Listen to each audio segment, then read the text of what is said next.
Bien, estimado público asistente, siendo ya las 5 de la tarde en Perú, estamos conversando con la tercera ponencia del día martes. Y bien, en esta oportunidad vamos a presentar la tercera ponencia del día de hoy, y bien, con el turno de 5 a 7 de la tarde, a cargo del ingeniero Ramón Verdugo. Bien. De acuerdo al contenido del presente capítulo de la presente ponencia, primero comenzamos con la presentación del equipo de GeoPC. Ante ustedes, público asistente, ingenieros, estudiantes y demás profesionales, comenzamos.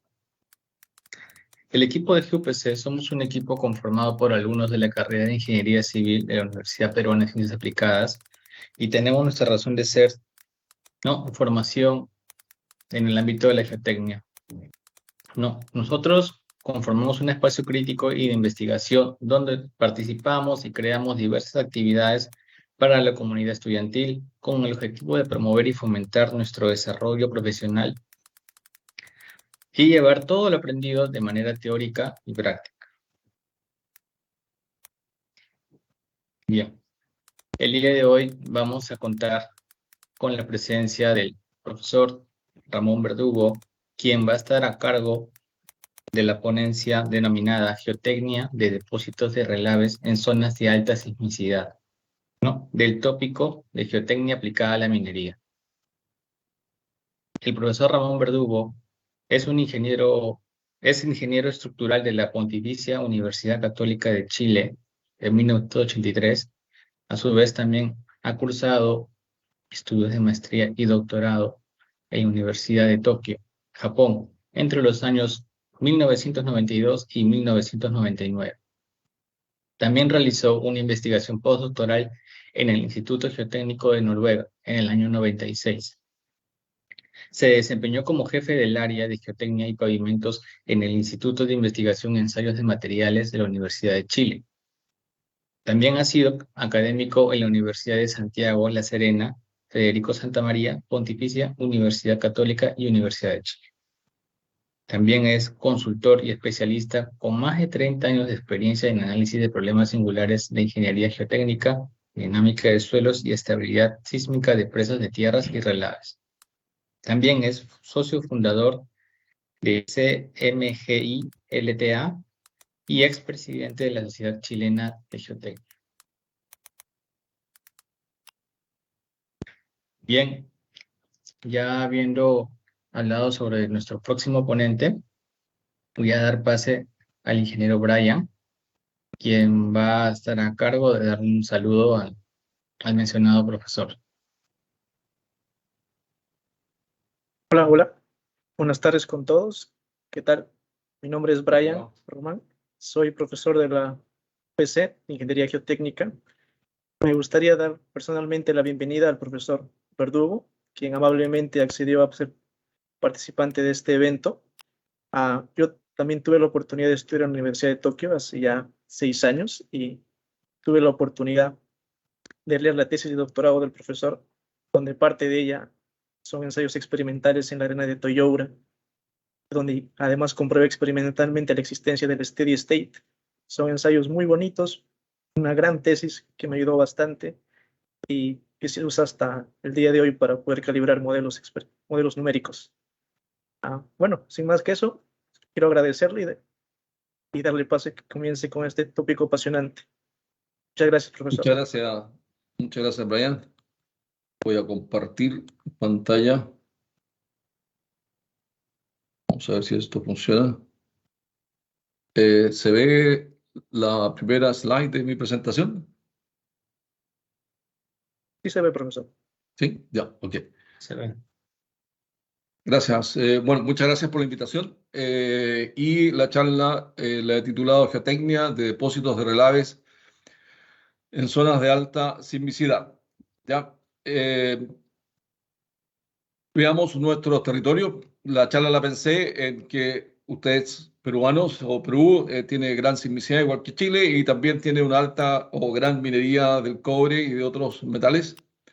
Y por lo tanto estamos como en el mismo el mismo carro, ¿no? Entonces, ahí está la lista que ustedes pueden encontrar en cualquier sitio dedicado a sismo de los 20 grandes terremotos que han azotado el mundo en la era moderna, el tiempo de que somos capaces de medirlo, digamos. Obviamente, si uno se remonta al pasado, va a encontrar cosas tal vez igual de grandes o más grandes. El terremoto más grande que se ha registrado es el de Valdivia, Chile, un 9,5 de magnitud.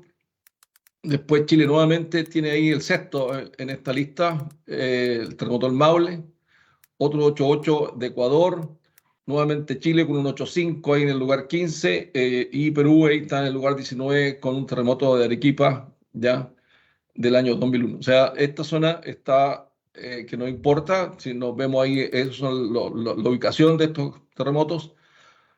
Vemos que Sudamérica, Perú, Chile, Ecuador, Colombia, tenemos ahí una alta sismicidad. Y en este contexto en el que he pensado esta charla, digamos, no estamos hablando de otros países como Brasil o Australia, qué sé yo, donde la sismicidad es muy baja o nula, ¿no?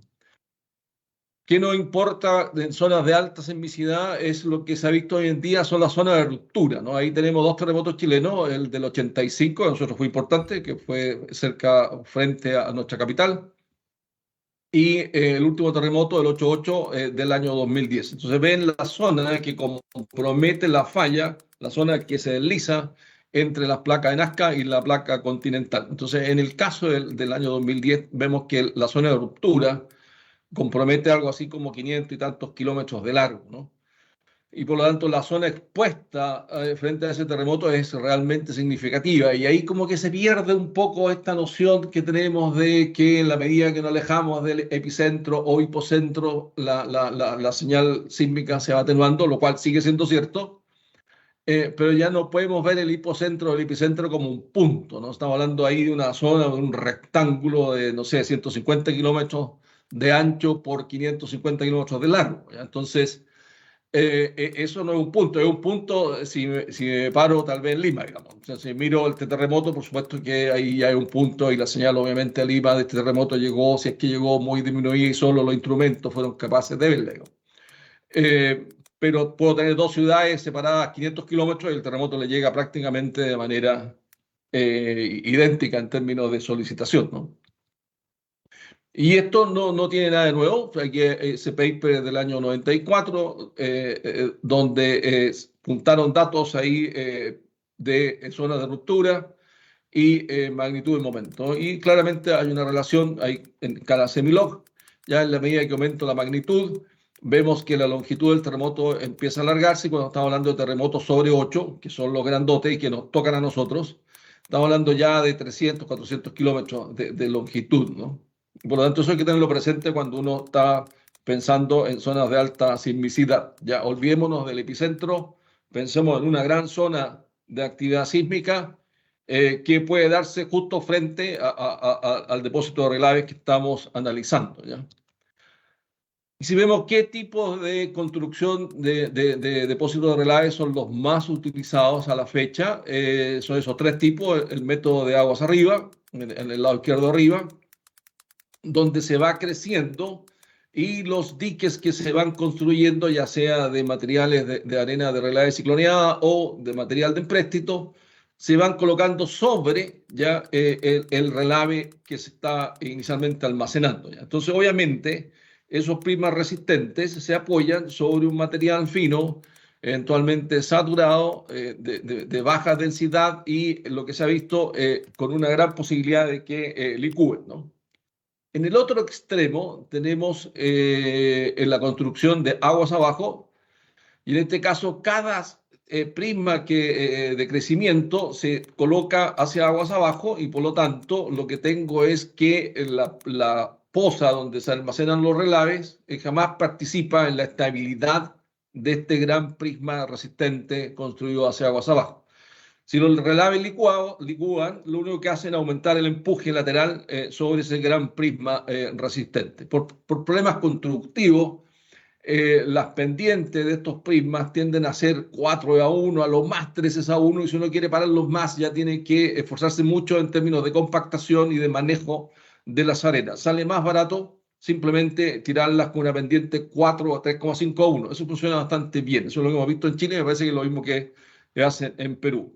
Y una cosa intermedia es el eje central, en la cual la cresta o la zona superior ya geométricamente la vamos manteniendo en línea vertical. Y ahí lo que tenemos es un mitad, digamos, de muro resistente, un gran prima resistente. No obstante, hacia agua arriba tenemos ahí una especie que le llamamos árbol de Pascua, que se apoya sobre los relaves y eventualmente ahí podríamos tener algún problema, pero si hubiese una falla sería hacia el interior del depósito de relave, nunca hacia afuera. Y si uno tiene un poco de cuidado y esa zona donde apoya ese árbol de Pascua de relave lo compacta o se preocupa que la laguna de agua esté bien separada de esa zona, eventualmente puede tener esa zona no licuable también, digamos, ¿ya? Entonces, el gran problema que se ha visto son los tranques y depositados de aguas arriba. Entonces, en el otro extremo, y dado que no tenemos problemas de abastecimiento de agua, el tema agua está siendo crítico en algunas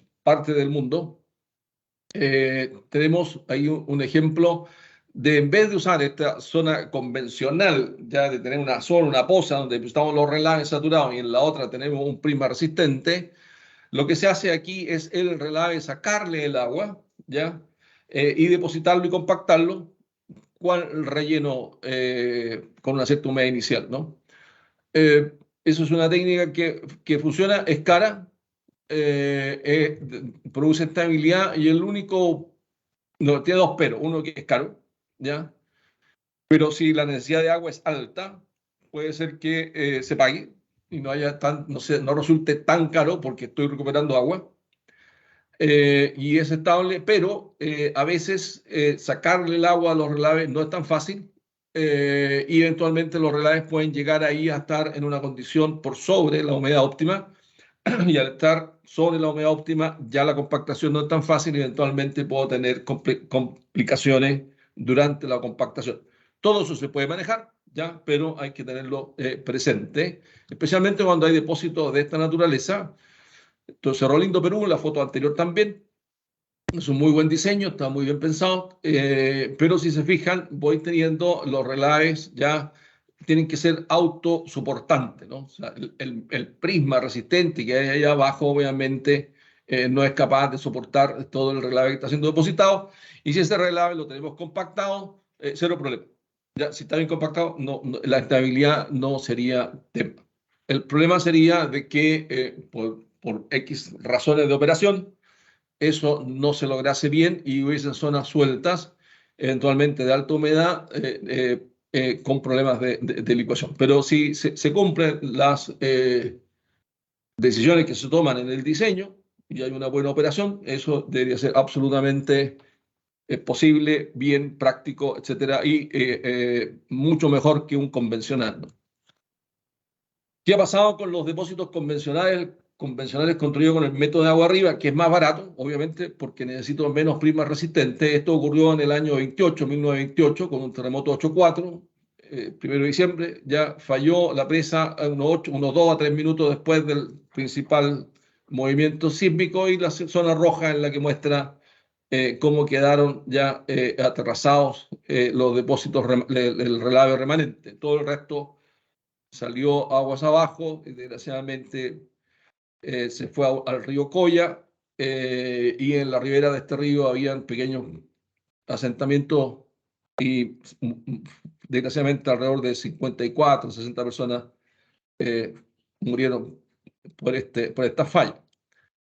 Posteriormente, en el año 65, hubo otro terremoto acá en el norte, más al norte de Santiago, un 7.4, terremoto de La Ligua, y un depósito de relave del cobre falló, 2 millones de toneladas de material se fueron hacia agua abajo, dada la geometría del valle, viajó alrededor de 12 kilómetros hacia agua abajo y enterró a más de 200 personas. O sea, a lo menos 200 personas fallecieron, se estiman entre 200 y 300 personas desgraciadamente fallecieron. A raíz de este caso, en Chile se tomó la decisión de prohibir los tranques de relave aguas arriba. Entonces, del año 60, el decreto sale en el año 70. Entonces, del 70 en adelante ya no se hacen tranques de relave aguas arriba.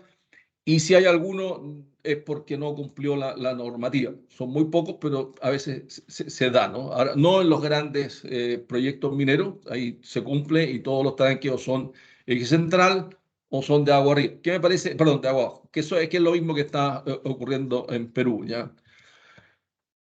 Aquí otra falla en Japón, ya el terremoto en 1978, un magnitud 8, un magnitud 7, ya el dique número 1, también ahí se ven los prismas resistentes construidos sobre los relaves en el dique 1, en la figura superior, y ahí es como queda ya el relave una vez fallado. Todo este relave viaja hacia agua abajo y la falla ocurre 10 segundos después del primer main shock o el movimiento fuerte. Y curiosamente, el dique 2 falla, pero al otro día, 24 horas después, en un momento en que hay acelerómetros en el entorno que no registraban absolutamente ni un movimiento sísmico, simplemente falla ya 24 horas después. Podemos explicar una posibilidad de explicación de por qué esta falla posterior. Entonces, vemos que Japón, Chile tienen ejemplos de fallas catastróficas de estos depósitos. Esta es otra que ocurrió en el 2010, la única que lamentamos que ocurrió con nuestro terremoto del Maule del 2010. Y aquí lo que se había hecho era, se había crecido al interior de la cubeta, tenía este upper dike, ¿ya? Se había construido todo esto sobre la cubeta, esto falla y bueno, se va todo el relave hacia agua abajo. Y desgraciadamente ahí fallecieron una familia, 4 personas, papá, mamá y 2 hijos, ya por el relave los enterró en su vivienda que estaba ubicada aguas abajo.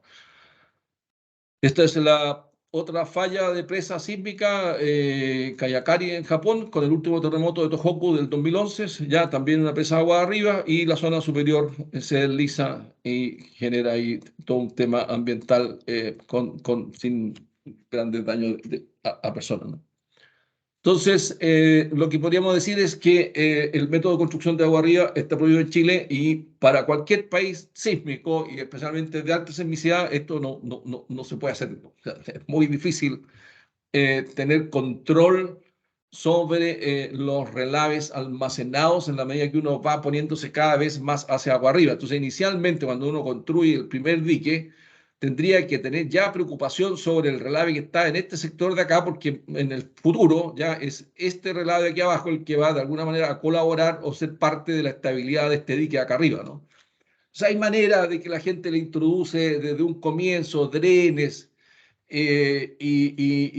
compacta alguna zona, etcétera, pero mi experiencia es que la operación minera va avanzando y avanzando, y si los precios del cobre o el precio del mineral que la mina produce aumenta y sube, la mina quiere más y más, y por lo tanto, entre comillas, el basurero de la mina, digamos, o sea, no es la parte más bonita, ¿no? Entonces, si hay problemas, bueno, ahí van a pagar los relaves y la gente que está a cargo del depósito de relaves tiene que hacer el trabajo para poder almacenar y recibir todo el residuo minero que se está produciendo, ¿no?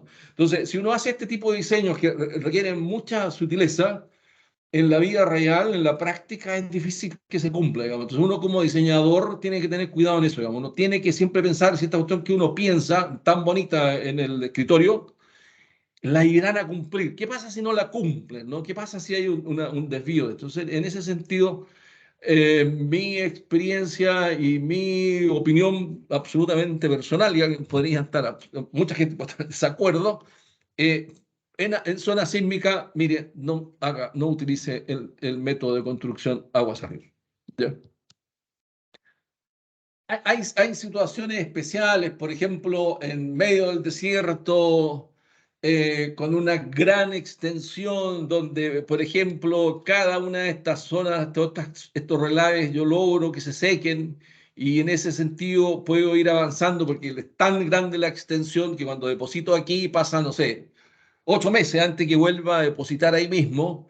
Y en esos 8 meses, si yo deposité solo un metro de relave, a lo mejor ya lo logro tener más o menos seco. Bajo para condiciones muy particulares, yo podría lograr tener eso finalmente sin agua. Si eso es de forma natural, lo logro. Y aun cuando la operación tenga problemas, eso yo sé que lo voy a lograr, ahí lo podría aceptar. Pero son casos así, absolutamente particulares, ¿ya? En la generalidad, especialmente Perú, Chile, con montañas donde tenemos unas zonas súper pequeñas para hacer los depósitos, lo veo muy complicado. Ahora, en Chile lo que se ha hecho es construir con los métodos, como les decía, eje central o de aguas abajo, y ahí está en puntitos negros, no se notan mucho, pero ahí están todos los depósitos de relaves grandes. En la zona afecta ya al terremoto del 2010. Al lado de acá vemos las aceleraciones, y por ejemplo acá en Santiago hubo aceleraciones del orden de 0,25, casi 0,3 G.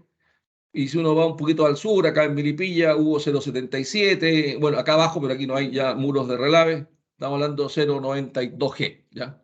O sea, el terremoto fue fuerte, en la zona de acá hay aceleraciones importantes, 0,5 G, 0,7 G, y estos depósitos de relave cumplieron a cabalidad su estabilidad, algunas grietas, algunas pequeñas deformaciones, pero todo en su lugar.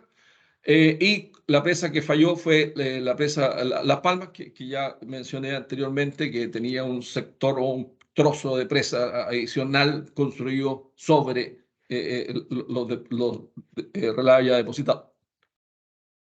Entonces, ¿cómo se hace el análisis de estabilidad sísmico vía equilibrio límite? Que es un método muy simple, después vamos a ver si es tan válido esto. Dado que antes del terremoto del Maule del 2010 y antes del terremoto de Tohoku, lo que la comunidad, digamos, tenía en mente es que durante el terremoto, ¿ya? Los relaves no alcanzaban a licuar, ¿ya? Y que hacia el final del terremoto los relaves sí licuaban. Entonces, se separó el análisis vía equilibrio límite en dos partes, digamos. Una, ya que es análisis pseudostático tradicional, donde los relaves no licúan y por lo tanto los considero con cohesión y fricción.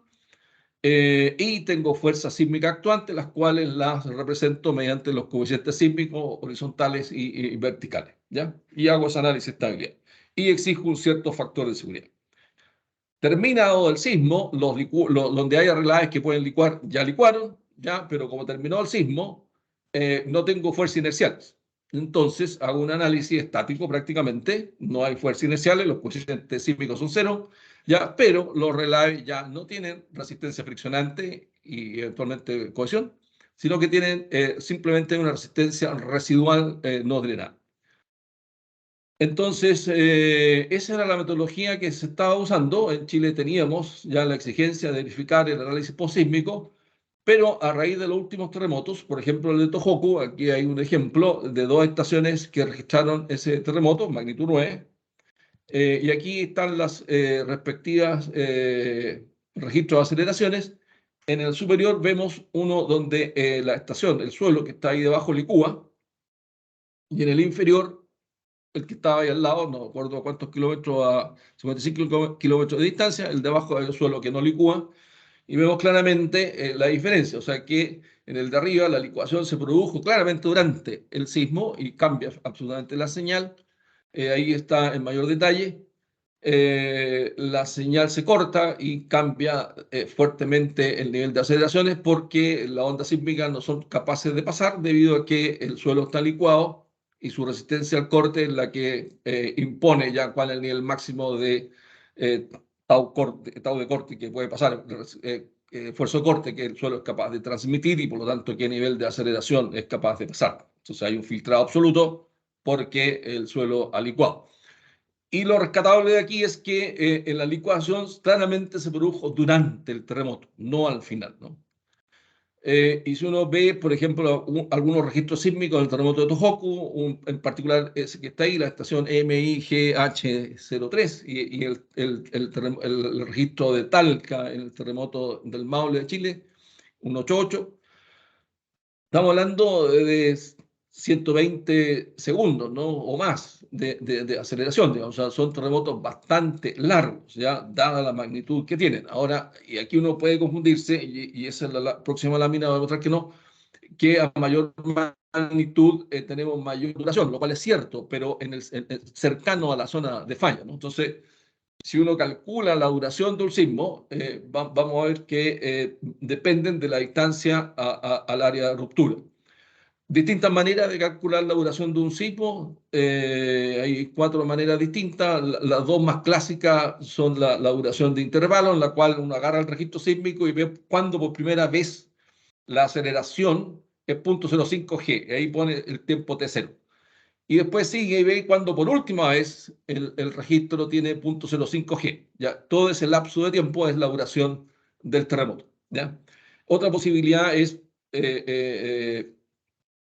la duración significativa, en la cual tomo la intensidad diaria y veo en qué minuto tengo el 5% de la intensidad diaria y en qué otro minuto llegué al 95% de la intensidad diaria, y ese rango entre el 5 y el 95% de la intensidad diaria, digo que esa es la duración del sismo. El defecto de este segundo método es que aunque yo tuviera riesgo ambiental, así una cosa muy pequeñita, bueno, siempre voy a tener un 5% de su intensidad diaria y el 95% de su intensidad diaria, digamos. O sea, podría tener un sismo tan pequeño que todas las aceleraciones sean menores a 0.05, con lo cual, con el método del intervalo MD0, que es muy chico el sismo, pero en términos de duración significativa sí voy a tener un valor, porque el sismo tiene una intensidad diaria y tendrá un 5% y tendrá un 95%, y bueno, y me da un tiempo, ¿no? Entonces, por eso no lo usamos y nos quedamos con la duración de intervalos. Si uno va y hace ese cálculo para los registros que tenemos disponible el terremoto de Tohoku, ahí están los colores. Vemos que en esta zona de acá están los colores rojos, se concentran, hay uno por aquí y uno por acá, pero están todos concentrados prácticamente aquí, y esos son que tienen una duración de más de 161 segundos, ¿no? Y estamos hablando de 150 segundos, pongámonos, que es aquí. Y este coincide, esta es la zona de ruptura del terremoto de Tohoku. Efectivamente, si uno ve la zona de mayor corrimiento ya de las placas, se da precisamente en torno a esta zona de colores rojos, digamos, ¿ya? Y en la medida que uno se aleja de la zona de ruptura, los tiempos de duración también se modifican, y por ejemplo acá en color azul tenemos ya 20 segundos. O sea, aquí el sismo dura 20 segundos, en cambio en esta zona de acá duró 160 segundos. Entonces, una gran diferencia. Entonces, cuando tenemos un gran terremoto de gran magnitud en la zona cercana a la zona de ruptura, podemos tener unos terremotos de muy larga duración, y si son de tan larga duración, la licuación se va a producir durante el terremoto y no al final. Por lo tanto, para ese tipo de terremoto, el análisis posísmico no tiene ningún sentido, porque va a tener fuerzas inerciales durante el terremoto. Bueno, la data de Japón es fantástica, y por eso se pudo hacer la figura anterior. El terremoto de Chile no tenemos tanta, sí tenemos, pero no tanta como lo de Japón, y aquí lo graficamos de otra manera. Aquí está la duración de cada registro. Esta es la zona de ruptura que mostré muy cuando partí, pero esta es la zona de ruptura.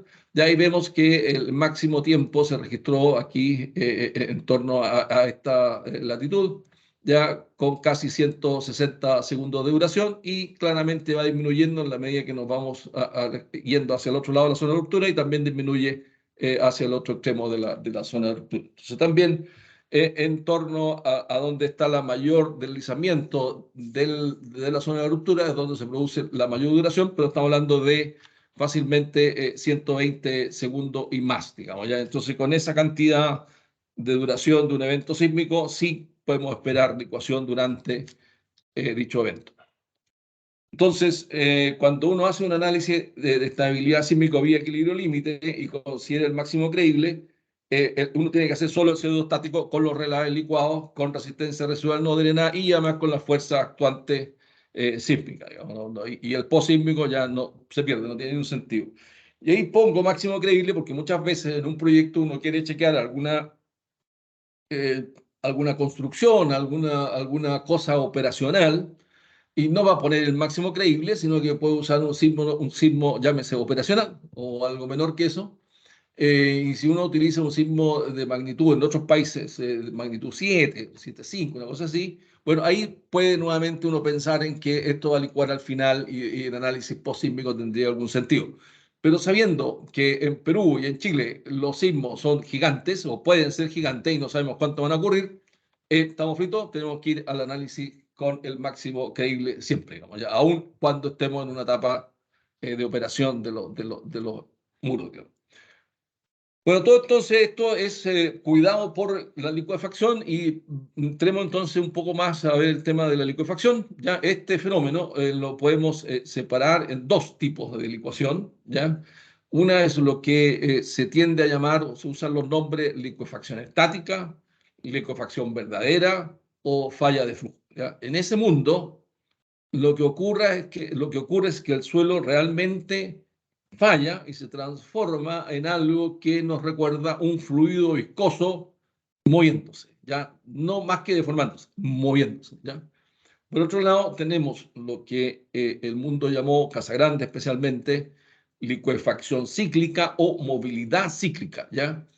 Y aquí también, frente al evento sísmico, frente a cargas cíclicas, lo que se produce es un exceso de presión de poros, aumenta la presión de poros significativamente, asociado a esas presiones de poros hay una excesiva deformación del terreno, ¿ya?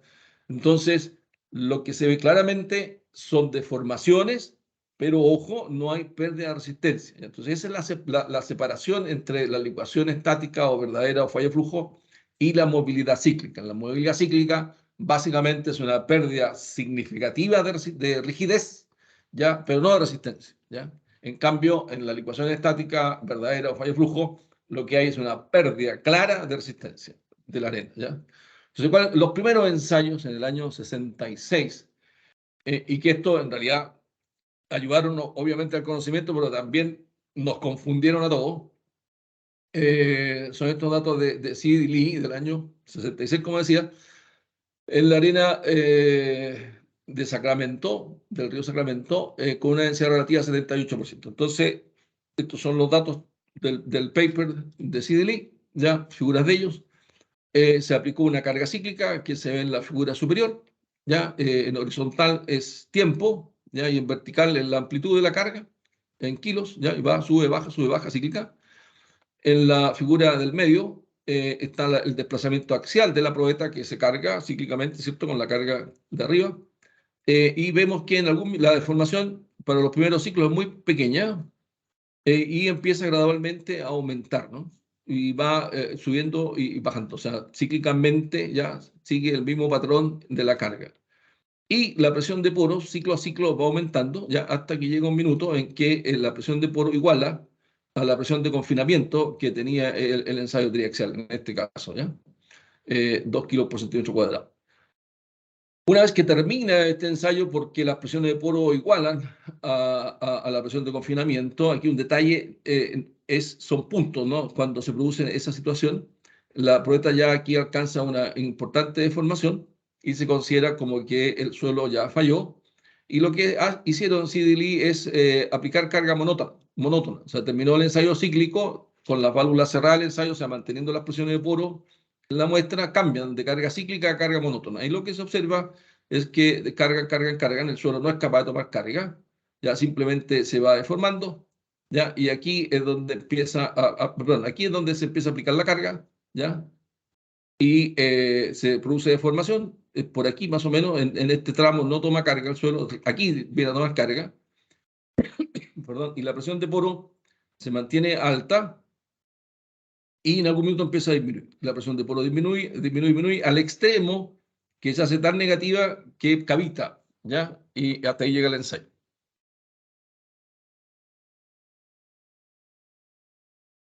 ¿Ya? Entonces, todo eso tengámoslo en cuenta. Otros ensayos, ya hechos posteriormente, publicado en el año 85 de Ichihara, al lado izquierdo, está la respuesta del suelo para una densidad relativa de 47%, y al lado derecho la misma arena, pero densa, 75% de densidad relativa.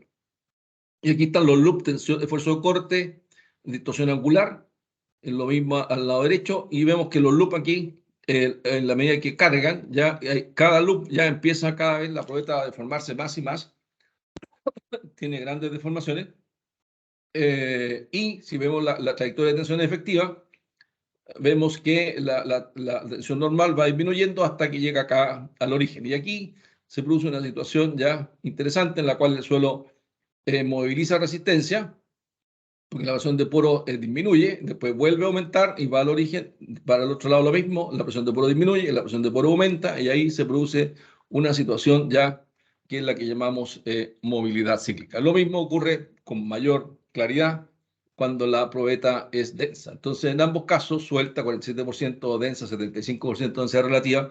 En ambos casos, la respuesta es relativamente parecida. Aquí simplemente vemos que la deformación ciclo a ciclo es más grande. Aquí vemos que la tasa de deformación ciclo a ciclo disminuye, pero siempre va aumentando. Lo interesante de estos ensayos es lo siguiente, que cuando uno ve la presión de poros, el detalle de la presión de poros no es que llegue al máximo y se quede ahí pegada en el máximo, ¿no? Sino que llega a un máximo, pero en el momento en que el esfuerzo de corte solicitante es cero. La línea de arriba es el esfuerzo de corte cíclico, ya en la línea horizontal es corte cero. En el momento en que el corte es cero, la presión de poros es máxima. Nuevamente acá, esfuerzo de corte cero, presión de poros máxima. Entonces, eso es lo que vemos en este diagrama de acá. Ya son otros ensayos, pero la misma idea. Lo que vemos es esto, ¿no? Que cuando hay corte cero, solo en ese minuto la presión de poros es máxima y es 100%, ¿ya? A la presión de confinamiento, en este caso este es un corte simple, por lo tanto es igual a la presión vertical. Y se produce esta situación de acá, que es lo que llamamos ya la movilidad cíclica. El suelo disminuye la presión de poros y toma carga, después vuelve a aumentar, pasa por cero nuevamente, disminuye la presión de poros, toma carga y aquí se lo lleva, ¿no? Y esto es la movilidad cíclica y el suelo no está fallando, el suelo sí está pagando esto con mucha deformación. Aquí está el loop tensión deformación y vemos que ciclo a ciclo la deformación va aumentando. Pero no se produce presión de poros 100% aquí, ¿no? Porque en ese caso pasaríamos por arriba de la envolvente falla y eso no puede ser. Entonces, si uno vuelve acá atrás, vemos esto, ¿no? Aquí está la trayectoria de tensiones efectivas. Uno no puede pararse fuera de los umbrales o de las envolventes de falla, ¿no? Yo no puedo estar parado aquí, el suelo no existe fuera de los umbrales de la línea de falla. Entonces, lo que ocurre es que la presión de poro 100% solo se puede producir cuando tengo corte solicitante cero, ¿ya? Y eso no lo dijo Sid, digamos. Entonces, cuando vio esto, que la presión de poro llega al 100%, si uno piensa que es una arena que no tiene cohesión, entonces el esfuerzo de corte o la resistencia al corte está igual, sigma efectivo, tangente fil, si el sigma efectivo cero, la resistencia es cero, pero ojo, ojo, ojo, ojo.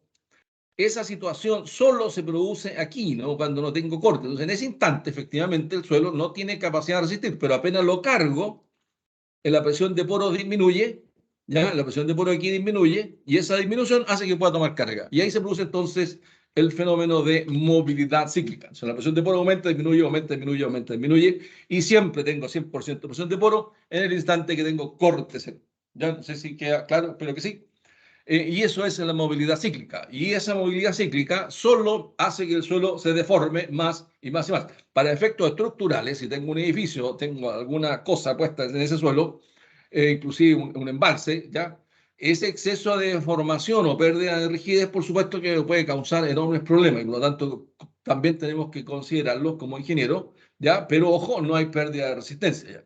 Si esto se va a ir para un puro lado, va a movilizar la resistencia al corte de ese suelo, ya que vamos a ver enseguida cómo la calculamos. ¿Ya?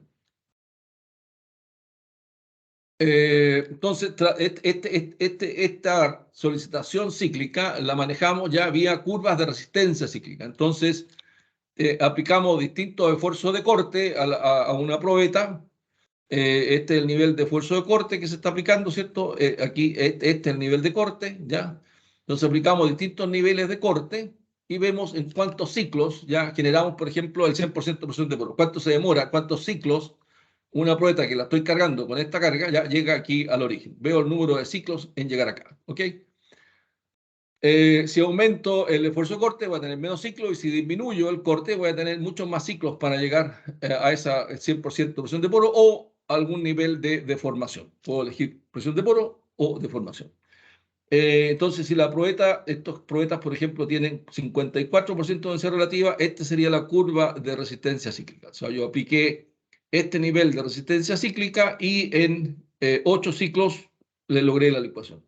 Si para esta misma densidad aplico una solicitación cíclica de 0,1, necesito 10, 20, 30, 40, 50, 60 ciclos para lograr la licuefacción. Si aumento la densidad del suelo a 68%, la resistencia aumenta. Si aumenta a 82%, la resistencia cíclica aumenta aún más, ¿ya? Entonces, después yo puedo pensar en que un terremoto importante, pensemos en 20, 30 ciclos, entonces yo digo 20 ciclos, ¿ya? Y la densidad del suelo 82%, bueno, esta sería la resistencia cíclica de ese material. Si el sismo tiene más solicitación, lo licúa, si tiene menos, no lo licúa. Mirado en ese mundo de la resistencia cíclica o solicitaciones cíclicas, la licuación mirada como movilidad cíclica, si uno le agrega finos a los relaves, estas son las curvas que uno puede obtener. Estas son ensayos hechos a 2 kilos por centímetro cuadrado, 196,1 kilopascales. Todas las pruebas hechas al mismo índice vacío 0,85 y pruebas con distintos contenidos de fino. Se tomó el relave, se lavó y se le fue agregando 5% fino, 10%, 15, 22 y 30% fino, que son más o menos ya como uno maneja una arena cicloneada. Entonces, si uno es exigente con la arena y la tiene así prácticamente limpia, en la práctica eso es muy difícil, muy caro, podría tener para 20, pensemos en 10 ciclos ya, podría tener una resistencia cíclica al orden de 0,38. Si esa misma arena con el mismo índice vacío uno la deja ya con 30% fino, bueno, esa resistencia va a disminuir del orden de 0,15. Entonces, los finos en las arenas de relave no son muy positivos y conviene sacarlas si uno quiere tener mayor resistencia. ¿Ya?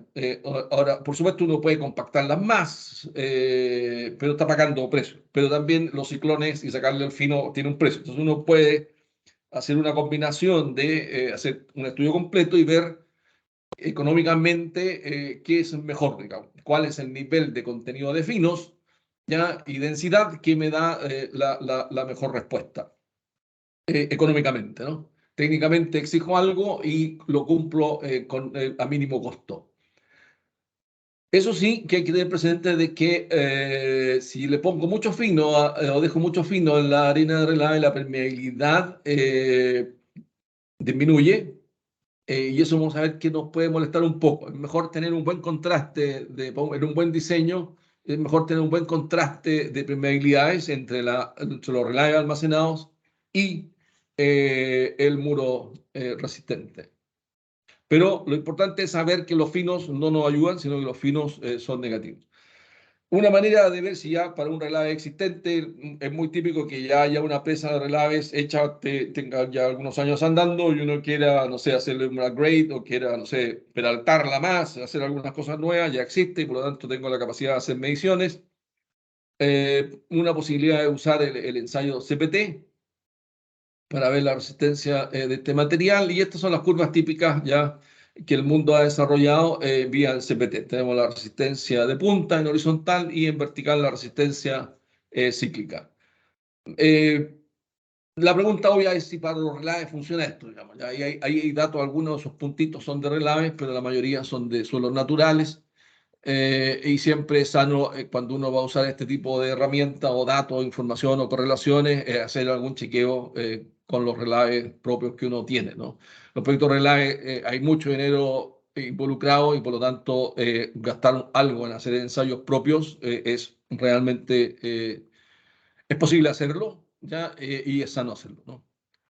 Un dato interesante de eso es que pareciera ser de que no hay datos que muestren que haya, los puntos rojos son datos a nivel mundial, ya que se han recolectado, que muestran licuación. Si se fijan, no hay ni un punto que le haya licuado que tenga más allá de 162 ya, resistencia de punta normalizada. O sea, pareciera ser de que uno podría tener aquí una línea, y en los países de alta sismicidad, si yo estoy al lado de acá, esta línea roja, olvídese, usted no tiene ni un problema de licuación. Y si está acá, bueno, ahí sí va a tener problemas de licuación porque los sismos nuestros, en términos de solicitación cíclica, están por acá arriba, ¿no? Y bueno, ahí hay una foto simplemente de un relave que falló, es un pedazo que se fue viajando hacia abajo, sacamos una foto y son fuertemente estratificados y ahí viene siempre la pregunta de si podemos usar así tan libremente las correlaciones que han desarrollado distintos investigadores para situaciones donde la estratificación no es tan violenta como lo que uno observa en las presas de relave. Ok, entonces es el mundo de carga cíclica. Veamos qué pasa cómo se comporta una arena cualquiera, incluyendo las de relave, no tienen nada especial en ese sentido, siguen el comportamiento geotécnico de otras arenas. Entonces veamos qué pasa bajo carga monótona, ¿ya? En una sola dirección, no carga cíclica. En el lado izquierdo está la curva de tensión de formación, ¿ya? Es la carga en el pistón de un ensayo triaxial del sigma 1 sigma 3. En horizontal la deformación axial, ¿ya? Entonces, y en el lado derecho está la trayectoria de tensión efectiva, PQ, ¿ya? Para los que son geotécnicos. Entonces, si la probeta de suelo, el elemento de suelo está muy suelto, vemos que la resistencia no drenada, ¿no? Esto es en el ensayo triaxial, es con válvula cerrada, no entra ni sale agua de la probeta, muestra saturada. En la vida real, un sismo, una carga muy rápida, ¿ya? Y no hay posibilidad de que el suelo cambie de volumen. Entonces, el suelo reacciona con presiones de poro. Y si el suelo está muy suelto, vemos que la resistencia es cero, ¿ya? Aquí está, estos son ensayos de laboratorio y estas probetas que tienen resistencia cero son muy difíciles de preparar en el laboratorio. Por lo tanto, en la vida real es muy extraño que uno tenga cero, ¿no? Siempre va a tener algún valor como el que hay acá, ¿no? Aquí tiene un valor, ya una resistencia residual muy bajita, distinta de cero. Y en la medida que el suelo es más denso, el índice vacío disminuye, la resistencia va cambiando y podemos llegar en una probeta, en la misma arena, el mismo confinamiento, podemos llegar a 40 kilos por centímetro cuadrado de resistencia si el material es denso. Entonces, la tensión efectiva o la trayectoria de tensión efectiva vemos que viaja hacia la derecha y eso implica que las presiones de poros van bajando, bajando, bajando, bajando, ¿ya? Y esa presión de poros negativa genera tensión efectiva y eso es la que hace que el suelo resista tanto, ¿no? Entonces, en condición no de nada, un suelo puede ir de resistencia cero, insisto, eso sería de laboratorio, pero casi cero, ya una cosa muy pequeñita de resistencia, a valores altísimos, ¿ya? Dependiendo de la densidad. Ahora, estos ensayos son hechos obviamente en el laboratorio y ahí uno hace un truco, ¿no? A la probeta inicialmente, por ejemplo, la tengo confinada inicialmente con 10 kilos por centímetro cuadrado de tensión efectiva, pero esos 10 yo lo puedo hacer con 100 kilos por fuera, ¿ya? Y por dentro le pongo 90 kilos de presión en el agua, ¿no? Entonces tengo 90 por dentro, 100 por fuera, eso me da una tensión efectiva de 10.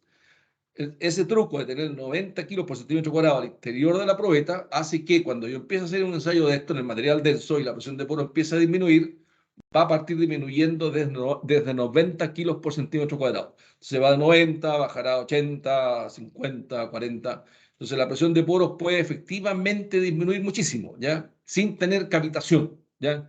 Entonces, si este ensayo usted lo hace en un laboratorio normal, no universitario de investigación, probablemente no tienen esa capacidad y le van a poner una presión, esos 10 kilos por centímetro cuadrado, eventualmente lo hacen con 11 kilos externos y a lo más 10 por dentro. Eso sería como lo normal que uno podría hacer en un laboratorio comercial.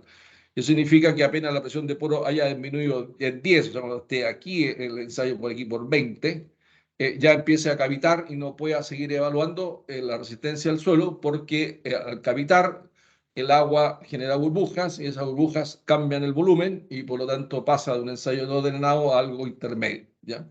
Y hasta ahí llegó el ensayo. Entonces, lo importante aquí es que estamos haciendo estos trucos, pero para ver cuál es el comportamiento del suelo, pues si uno lo lleva a la vida real, tiene que considerar estas cosas como, por ejemplo, la famosa cavitación. Entonces, yo no le puedo sacar a una arena toda esta resistencia no drenado porque antes va a cavitar. Entonces ahí uno viene y tiene que, no puede hacer un ensayo en una arena densa, perdón, el cálculo de resistencia en una arena densa con resistencia no drenada porque es muy alto, necesita esa presión de poro que eventualmente en terreno no se logra. Y en el laboratorio sí, pero en la vida real no, y por lo tanto mi cálculo debería ser hecho con resistencia drenada, que es conservador, ¿no? Y más realista. Si ahora yo tomo dos probetas o dos elementos de suelo a la misma densidad y a distintos confinamientos, en un caso el elemento de suelo a 1 kilo por centímetro cuadrado y otro elemento a 5 kilos por centímetro cuadrado de confinamiento, pero con la misma densidad, exactamente la misma, lo que vemos es que la resistencia final es prácticamente la misma, ¿no? Entonces, la resistencia no drenada ya del suelo es solo función del índice de vacío y no depende del confinamiento. Se pone 1 kilo o 5 kilos y ambos a largas deformaciones desarrollan la misma resistencia no drenada. Y ese es clave para lo que sigue.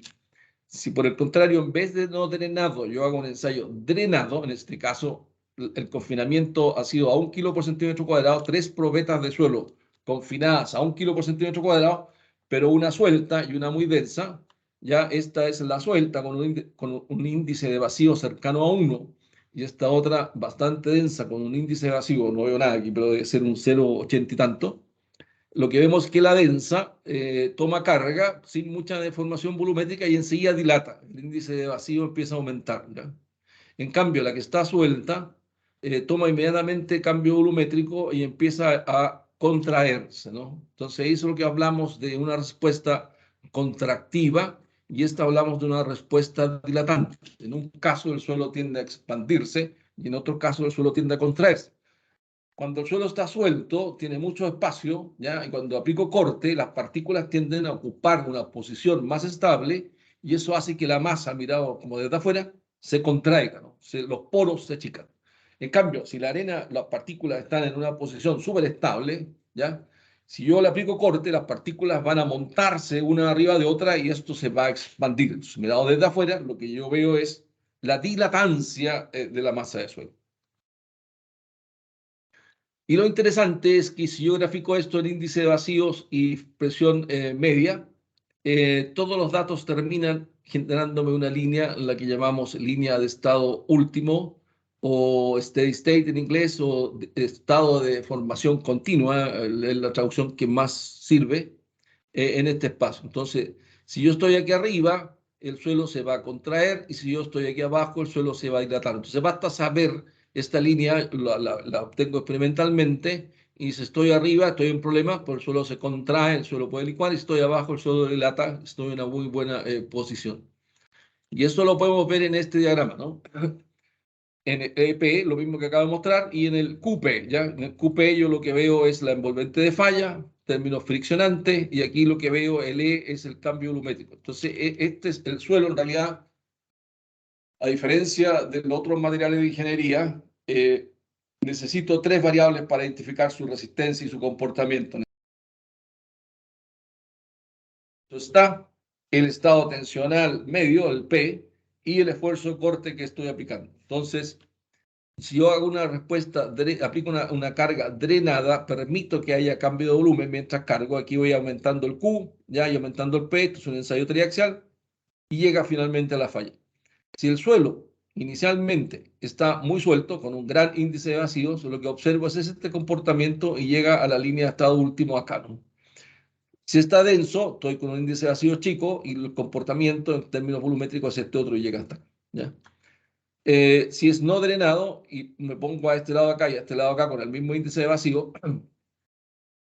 el de altas presiones es contractivo y llega hasta aquí y el que está a baja presión dilata y llega también al estado último. Entonces, en un diagrama tridimensional, índice de vacíos, corte y presión media, yo puedo saber cuál es el estado final del suelo, pero también ubico mi estado inicial y voy a saber qué tipo de respuesta voy a tener, ¿ya?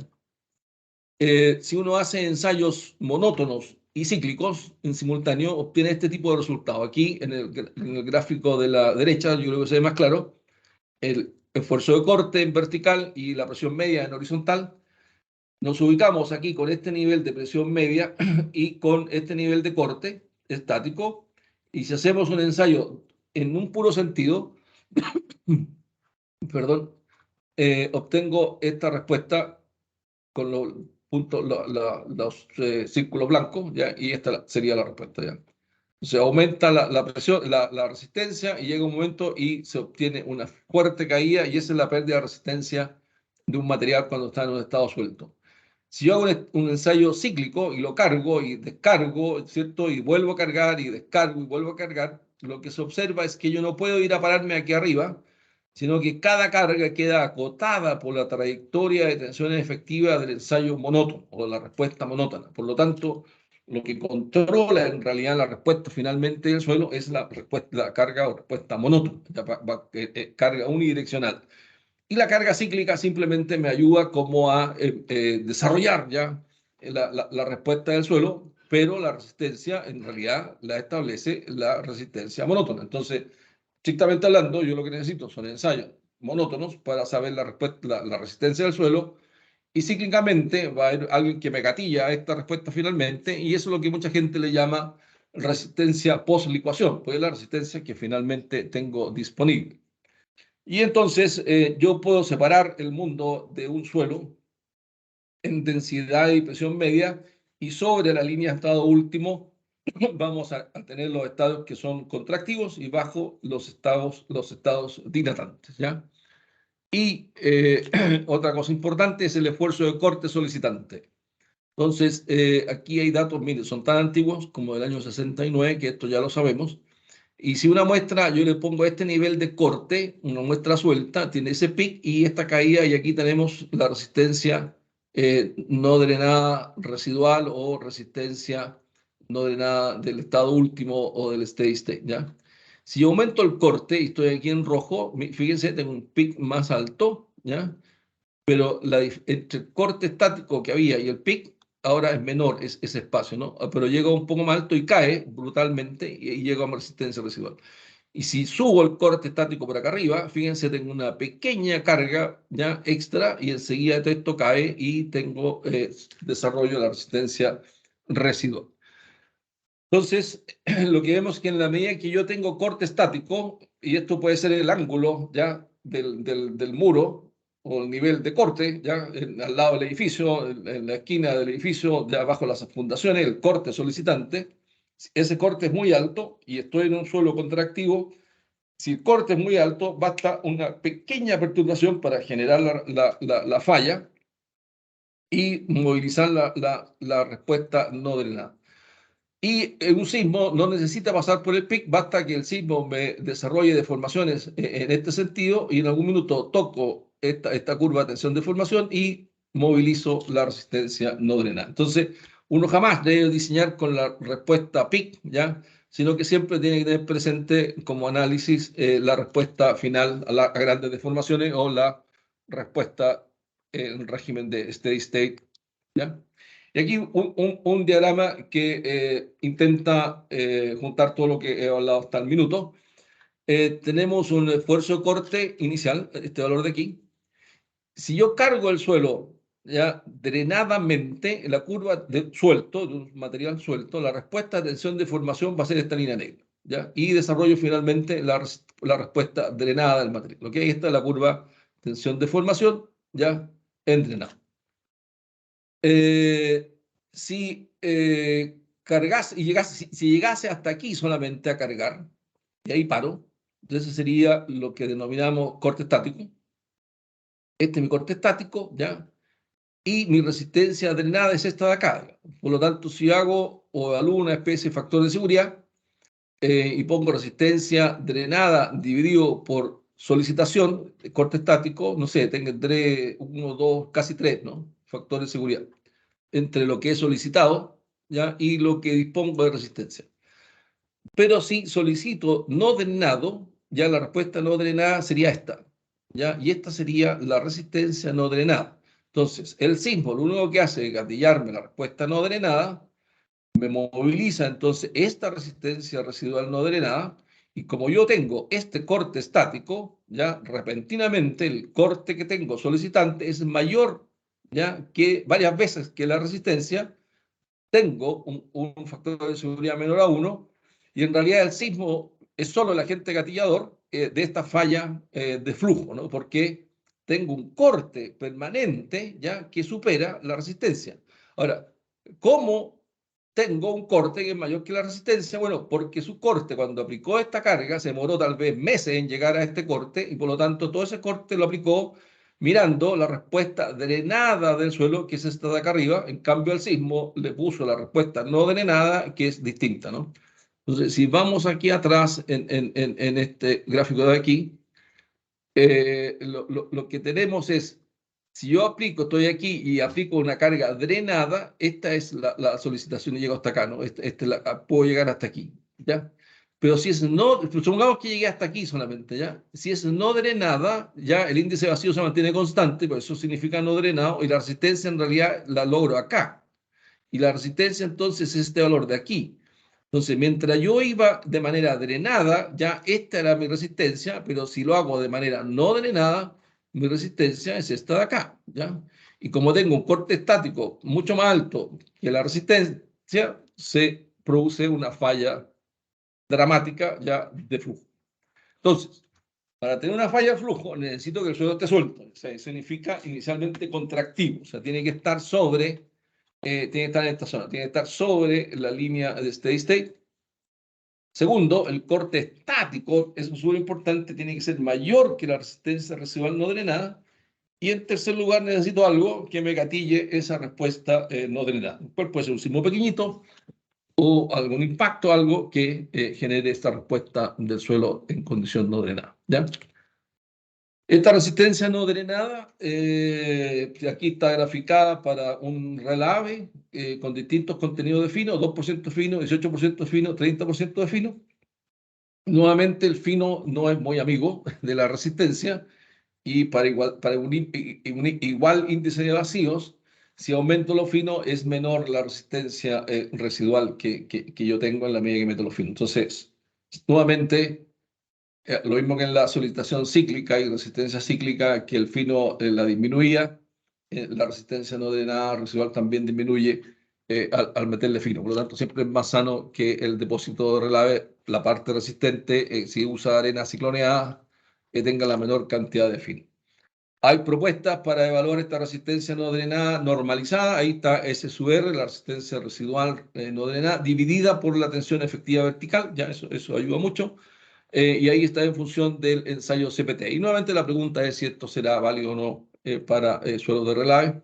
Y ahí siempre es sano que uno haga sus propios ensayos y vea si estas curvas las puede utilizar o no.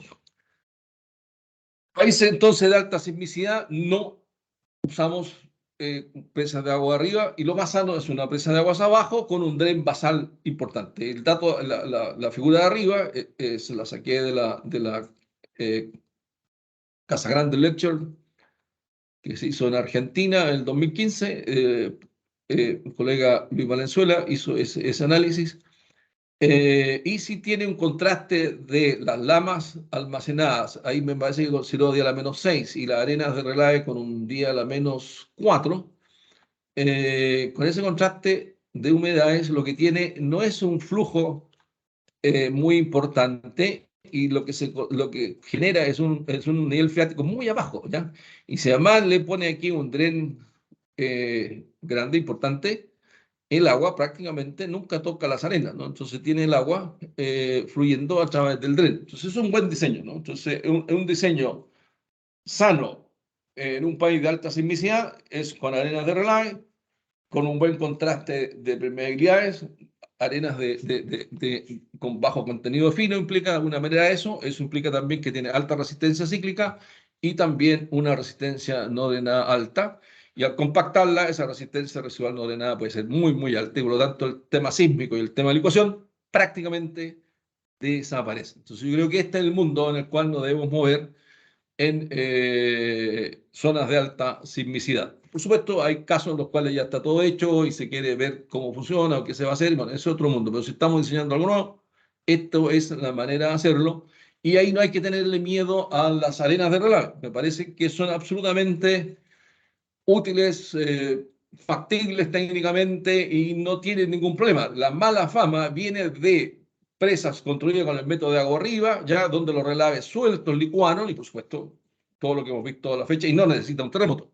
Lo que dije antes, ¿no? Gatillar esa falla es nada, necesita algo que haga así y genere la respuesta no drenada y tiene una resistencia residual chiquitita y chao. Ahí está la falla. Y eso es la falla que se han observado sísmicamente y en condición prácticamente estática, como la de Brumadinho, desgraciadamente, donde la presa, bueno, se fue todo, ¿no? Desgraciadamente. Pero si entramos en el mundo sísmico y tenemos conciencia y sabemos lo que estamos haciendo, arenas de relave cicloneadas, con no hay quizá una gran compactación, una compactación que la podemos calcular de acuerdo a las resistencias que hay disponibles, el sismo, etcétera. Y eso es absolutamente estable, o sea, no tiene ni un problema, ni un problema.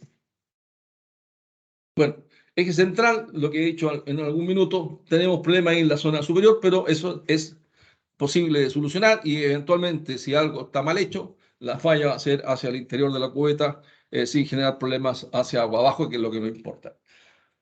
Detalles cuando uno hace ya el cálculo, que he visto errores y por eso me permití incluir estas láminas. El sismólogo que nos da el sismo, digamos, el hacedor de sismo, el que nos dice este es el sismo que debe considerar en su área para un máximo creíble o un terremoto importante. La data que el hombre tiene es de superficie, ¿no? Entonces el hombre no tiene terremoto a 10 metros de profundidad, 50 metros de profundidad, no tiene superficie. Y los sismólogos, para no tener problemas con los suelos, tienen los acelerómetros o los sismógrafos colocados en roca o en lo que llaman suelo muy duro. Entonces, la data sísmica que hay disponible para hacer los estudios de peligro sísmico es data de superficie en suelos competentes o muy competentes. Nunca son para el sitio nuestro con la estratigrafía particular del depósito, y eso siempre eso deja queda la escoba, ¿no? O es muy complicado, porque el hacedor de sismo nos entrega un sismo para el sitio del proyecto, pero el hombre nunca nos preguntó la estratigrafía del subsuelo. Entonces digo, ¿cómo sabe cuál es la respuesta en superficie si ni siquiera sabe la estratigrafía, ¿no? ¿Cómo lo sabe? No, porque el hombre me la está entregando si ahí hubiese suelo duro o roca, ¿no? Pero no hay. Entonces, ¿qué es lo que tengo que hacer yo para mi modelo? Eso es lo que está dibujado ahí, ¿no? Asumo de que lo que el señor que hizo el sismo tiene es en un afloramiento de roca o un afloramiento de suelo muy competente. ¿Ya? Este viene para abajo, ¿cierto? Y aquí yo tengo, este es mi suelo real, ¿ya? Y yo lo que quiero es la respuesta aquí en superficie. Y mi modelo incluye el suelo que hay, ¿ya? Y una parte de roca basal. Y conviene tener una zona más o menos importante, de modo que haya no haya problema de condiciones de borde. Entonces, en el modelo lo que yo hago es, este es el sismo que me dan, vía una deconvolución, algo muy simple hoy en día, lo podemos llevar a la profundidad de mi modelo numérico, y entonces en mi modelo numérico lo pongo aquí abajo y lo tiro hacia arriba, y aquí está la estratigrafía de mi terreno y sale a la superficie. Y si aquí arriba hay un embalse, bueno, la onda seguirá y se movilizará y solicitará al embalse, ¿ya? Pero esa es la metodología, ¿ya? El señor que nos entrega el sismo, él no sabe qué tengo yo aquí de estratigrafía. Es muy raro y si se la doy, no va a saber cómo usarla. Tampoco tiene datos, ya no hay miles de datos. Piensen que para terremotos fuertes la data es bien magra, ¿no? Muy pequeña. Entonces, más encima pedirle que sea para la estratigrafía nuestra, eso es un imposible. Entonces, él la da en este tipo de material, yo lo llevo, como digo, al modelo, mi modelo considera esto y ahí lo tiro hacia la superficie. Eso es todo. La manera de hacerlo, supongamos que es mi estratigrafía. Mi estratigrafía me invento aquí una zona extra de material de pura roca, ¿cierto? Y con eso me quedo con una especie de medio semi-infinito. Hago mi modelo, aplico en un modelo un D, por ejemplo, un shake, el sismo que me dan, ese sismo lo aplico aquí en la superficie, ya se propaga hacia abajo. Aquí veo cómo es el sismo al interior de este modelo, un D, y ese lo coloco en mi modelo real, ya aquí en la base, ya lo que haya sacado aquí del interior. Y eso, al tirarlo hacia arriba, me va a salir exactamente lo que me da el señor que me está pidiendo ese sismo en superficie, ¿no? ¿Ya? Esa es la manera más simple de hacer. Otro problema que he visto es que cuando el modelo es muy grande, hay depósito, vimos la otra vez, uno tenía así, porque va inclinado, serán 300 metros de altura, 400 metros de altura inclinado, ¿no? Entonces, esas mallas son gigantescas y por lo tanto ya no es que haga la malla de diferencia finita o elementos finitos de 1 metro, porque son unas cosas ya, simplemente el computador se demora meses en resolver el problema y por lo tanto la gente tiende a poner puntos ya cada vez más separados. ¿Ya? Entonces, ahí aparece un problema de filtrado. ¿Ya? Si la distancia entre puntos supera ya 1/8 la longitud de onda, ya no tengo todos estos puntos para definir una sinusoide, ¿no? Piensen que eventualmente yo puedo mirar el sismo siempre como sumas de sinusoide y cada sinusoide con su propia frecuencia. Por lo tanto, si conozco la velocidad, yo sé cuál es la frecuencia ya de corte, ¿no? Si es que considero ya este lambda octavo como distancia mínima para tener estos 8 puntos y definir una sinusoide con estos puntos de aquí, ¿no? Un ejemplo simple aquí, pusimos una malla de 120 metros de altura, ya aquí están las propiedades, y le tiramos aquí un input sísmico aquí en la base y vemos cómo da la superficie. Y aquí tenemos elementos de 1 metro por 1 metro. ¿Ya? Así de simple, y esta es la respuesta que da, este es el espectro de respuesta de fluidez en superficie.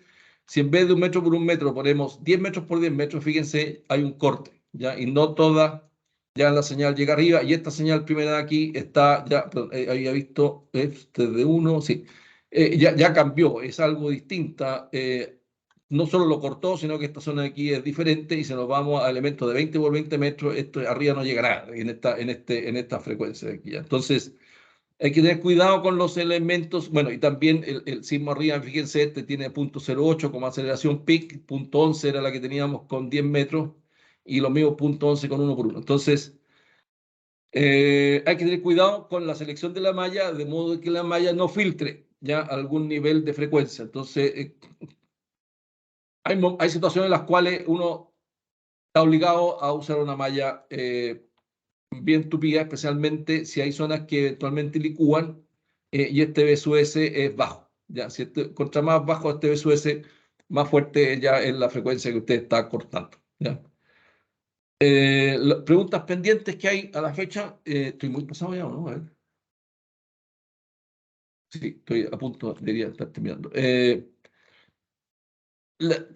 Dado que el mundo ha tenido todas estas fallas de tanque relado, Montpoli, Brumadinho, Samarco, Cadia, se ha puesto muy estricto. Hay sugerencias como para ser más riguroso en todo el análisis, pero yo diría que Chile, por lo menos, esto lo tiene ya asumido desde el año 65, cuando tuvimos nuestra falla catastrófica con más de 200 muertos, desafortunadamente. Y por lo tanto, copiar estas cosas de afuera, como que nos resulta tenemos ya cierta experiencia que nos parece que lo hemos hecho bien, y aquí hay como cosas extrañas, sismos, operaciones de cierre. O sea, considerar sismos de 10.000 años en Perú, en Chile, son unas cosas ya horrorosas, que son ya sismos no creíbles, ¿no? Entonces, de ahí yo creo que tendríamos que tener un poco más de cuidado, y, por ejemplo, periodos de retorno como 4% en 100 años, ya me parece que es razonable, ¿no? Entonces, esto de aquí es lo mismo que, no sé, un 1% como en 20, 30 años. Entonces, 4,75 son todos los diseños de edificios, que un 10% de excedencia en 50 años. 2.475, en este caso, si nos vamos a 50 años, va a ser un 2%, ¿no?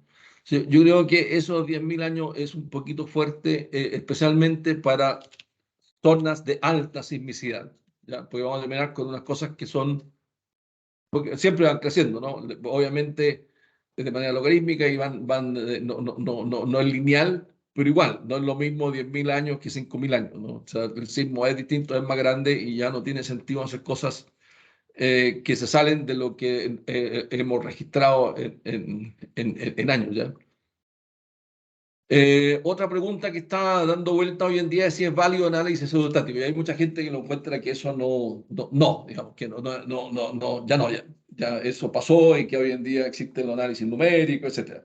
Sí, estoy de acuerdo, en una primera aproximación. No obstante, los análisis numéricos tampoco son así que uno llega y lo hace. Hay mucho lo que yo llamaría perilleo fino, y hay muchas cosas que uno puede jugar y revisar un análisis numérico. Hagan ustedes la prueba, revisen el análisis numérico a otra persona. No es llegar y hacerlo, ¿no? Hay muchas decisiones en el análisis numérico que eventualmente pueden salir para cualquier parte, ¿no? Entonces, nosotros, cuando nos toca revisar un análisis numérico, hacemos nosotros el análisis numérico, vemos cómo da y empezamos a comparar, y ahí vamos al detalle.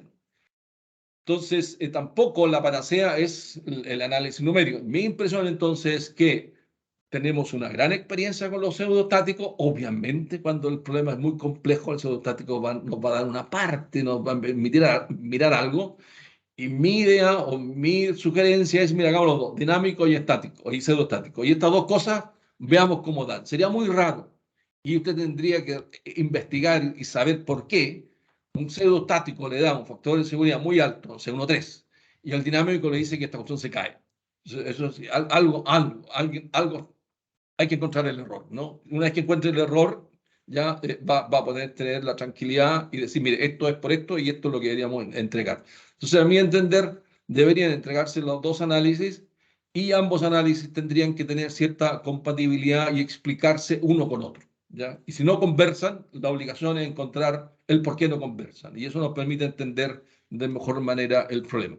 Y obviamente, si en el pseudostático tiene que considerar los materiales que puedan licuar, obviamente licuados.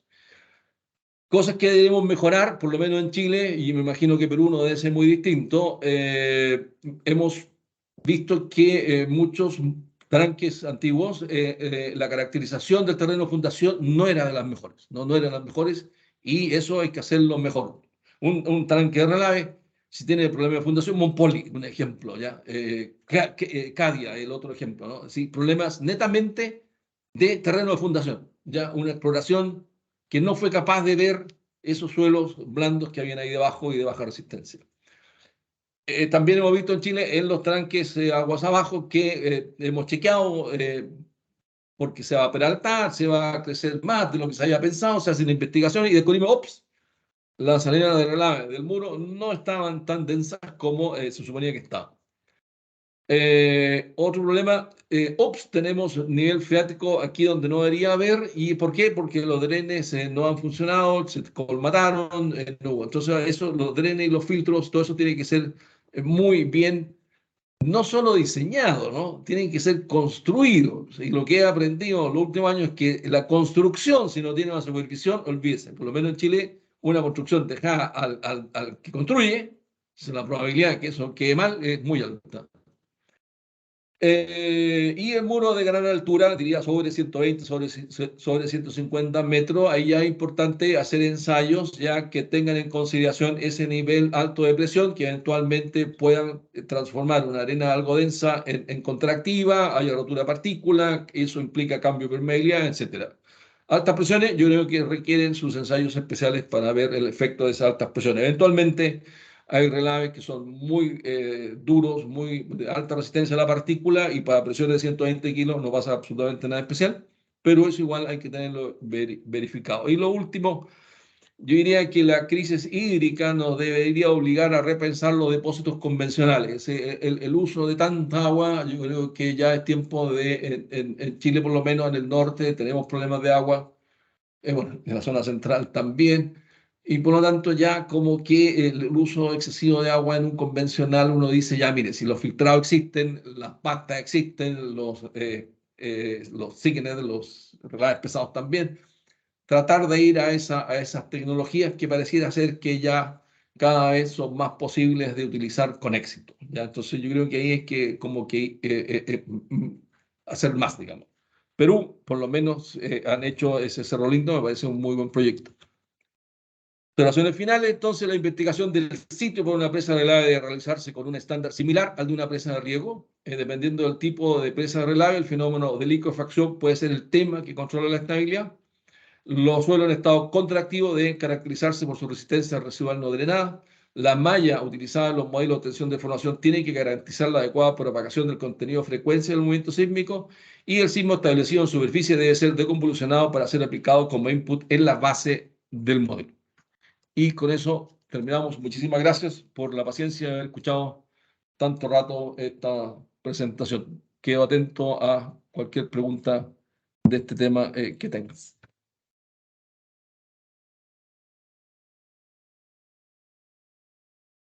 Bueno, muchas gracias, Sí, ingeniero. profesor, por su muy buena ponencia. Tenemos algunas consultas para usted.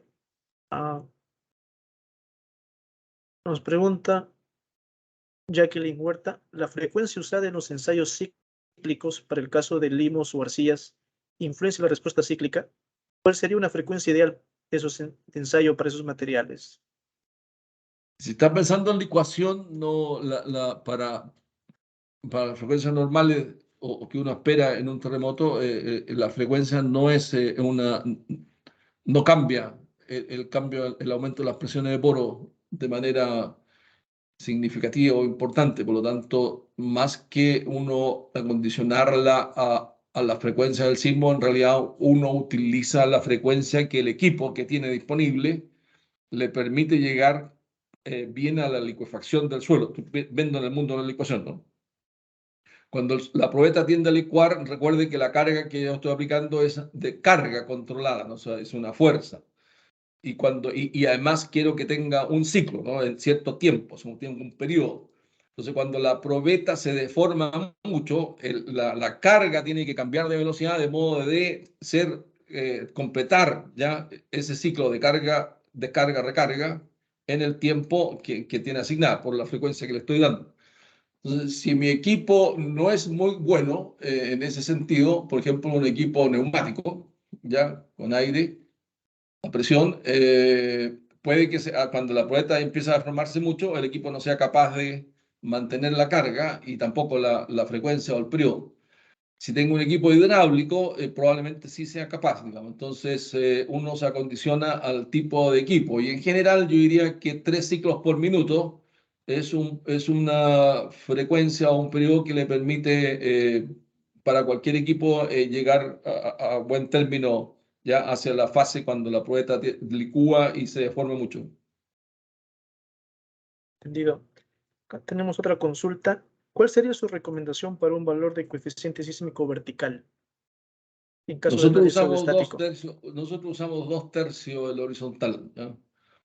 Ahora, cuando uno ve los registros del 2010, que es un terremoto grande nuestro, nunca se da, para todos los registros que tenemos disponibles, nunca se da en simultáneo el pic de aceleración horizontal con el pic de aceleración vertical. Y en muchas ocasiones el pic de aceleración vertical puede ir hacia arriba en vez de ir hacia abajo, ¿no? Entonces, no solo tengo que ver cuándo me es más complicado. En general, en suelo friccionante, lo que hace daño es cuando va hacia arriba la aceleración, ¿no? Esto lo levanto. Y en ese instante que tengo el pic de aceleración vertical, no se da el pic en horizontal, por lo tanto, no pueden, a veces se hacen análisis sísmicos o dinámicos, tomando el sismo horizontal y escalando, multiplicándolo por algún valor que lo disminuye, y eso es incorrecto, porque ahí se dan las dos aceleraciones en el mismo tiempo.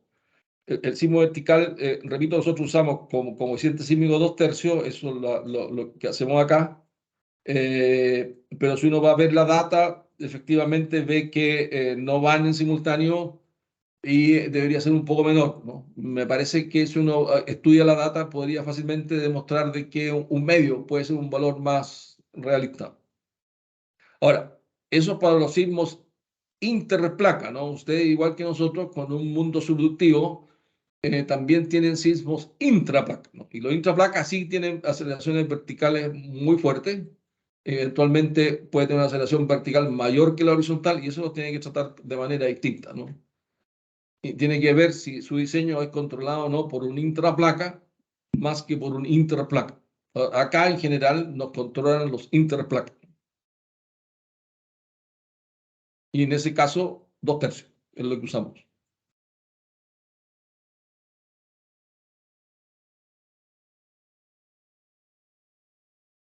Disculpen. Una pregunta de Paul Durant. ¿Cuál sería el comportamiento de una fundación blanda que fue mejorada ante un sismo? Perdón, comportamiento de una fundación blanda, Que mejorada. fue mejorada. ¿Cuál sería su comportamiento de una cimentación blanda que fue mejorada ante un sismo? ¿Qué entiende por fundación blanda? Asumo que se refiere a algún tipo de cimentación como suelos lacustres compresibles, O normalmente sea, consolidados, ya, sí, que se le ha aplicado fundación, mejoramiento. que fundación pensaba que era el elemento estructural debajo de un Sí. pilar, digo, así pensé, tú me Ah, dices un suelo de fundación mejorado. un solo de fundación mejorado. Bueno, va al mejorarlo, le va a cambiar la rigidez y al cambiar la rigidez, el análisis dinámico le va a dar cuál es la respuesta que está teniendo. Depende del input sísmico que tenga, es si va a tener mayores aceleraciones o no, pero definitivamente va a tener menos deformaciones, porque va a tener una situación más rígida, ¿no? Tenemos dos últimas consultas. Una pregunta. ¿Tiene alguna opinión sobre la estimación del coeficiente sísmico, el tipo de fundación, roca o suelo, influencia en la metodología a escoger? ¿Cree usted que un estudio de amplificación debería ser parte de su estimación? Buena pregunta, sí, pero no, es que lo que ocurre es que el método pseudostático o con un coeficiente sísmico es algo práctico, ¿no? Si uno pretende demostrar un número, es imposible, ¿no? Porque el sismo basta que cambie el contenido de frecuencia y ya tengo otras cosas, no tengo otra respuesta. Entonces, el método del coeficiente sísmico tienen que pensar que es una cosa brillante desde un punto de vista de ingeniería. ¿Ya? O sea, a los japoneses y tal vez a los italianos, ahí se pelean los dos quién fue el primero, se le ocurrió ponerle una carga horizontal ya del orden del 10-15% del peso, ¿no? Y cuando vinieron los terremotos, esas estructuras no se cayeron, y sí se cayeron las que no tenían eso, digamos, ¿no? Entonces, en Chile, por ejemplo, con nuestros terremotos, tendemos a usar un punto 2. Es ese punto 2 el coeficiente sísmico horizontal. Y punto 22 a lo más, ¿no? Y 2/3 el vertical. Y eso es una cosa empírica, ¿no? Mire, eso lo usamos y funcionó. Eso es todo. No, no hay más, digamos. Entonces, pretender de alguna manera llegar a ese coeficiente sísmico vía un análisis, yo le diría, mire, olvídese y haga un análisis dinámico y bueno, y créale al dinámico, ¿no? Y como decía adelante, bueno, si ya hay una cierta experiencia en Perú o donde, en el país que sea, o en la región que sea, ya una cierta experiencia que usando ese coeficiente sísmico las cosas han funcionado, ese resultado, usando ese coeficiente sísmico, debería andarle más o menos bien o conversar con lo que le entrega el análisis dinámico. Ahora, si tiene que refinar el pseudostático y encontrar el coeficiente, no, ya no, ya. O sea, la gracia de un análisis pseudostático es que ese coeficiente sísmico usted no tiene que romperse la cabeza pensando cuánto es porque no lo puede deducir, es en base a la experiencia regional. Si en Perú todo Lima está calculado, los edificios antiguos con, no sé, 0,15 G, perdón, 0,15 de coeficiente sísmico, bueno, significa que eso, y no se han caído, las estructuras están ahí, bueno, significa que ese es el número, no es otro. Y en Chile, que hemos usado 0,22 y las cosas están ahí, bueno, el 0,22 es el número. Es una cosa absolutamente ingenieril, brillante y académicamente una basura, digamos. O sea, si alguien quiere destruir el coeficiente sísmico, requiere dos ecuaciones para hacerlo tira, digamos, ¿no? No sé si me explico.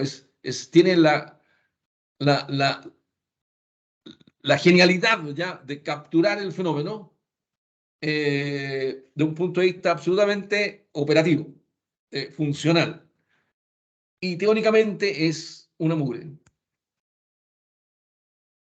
Sí, muy buena explicación, profesor. Y una pregunta final.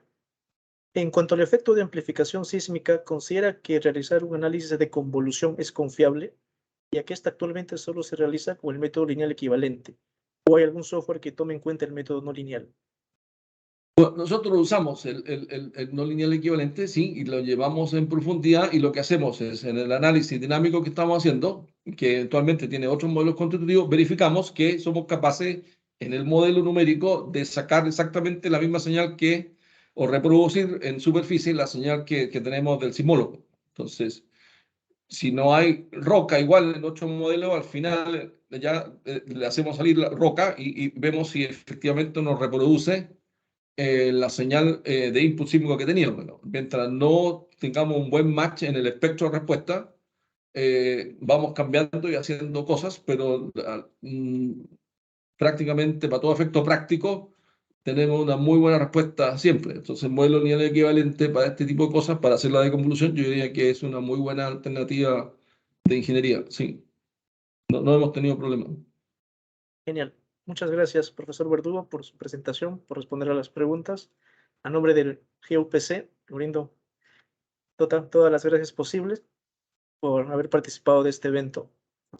Sí, estimado ingeniero Brian, vamos a culminar esta presentación, esta excelente ponencia, mostrándole nuestro agradecimiento al ingeniero Ramón Verdugo, a nombre de todo el capítulo estudiantil de GUPC.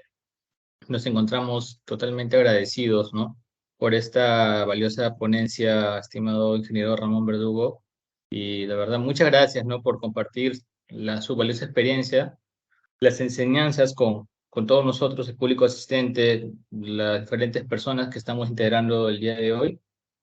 Y por otro lado, le queremos dejar presente la invitación a todos para que pueda participar, bueno, en especial a usted, ingeniero Ramón Verdugo, para que nos pueda acompañar en futuras presentaciones, ¿no?, con el capítulo estudiantil GUPC.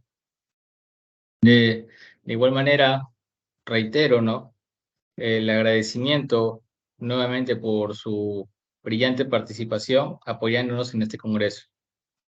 Muchas gracias por la invitación. Los felicito por esta semana de ingeniería. Muchísimas gracias a ustedes. Un gusto.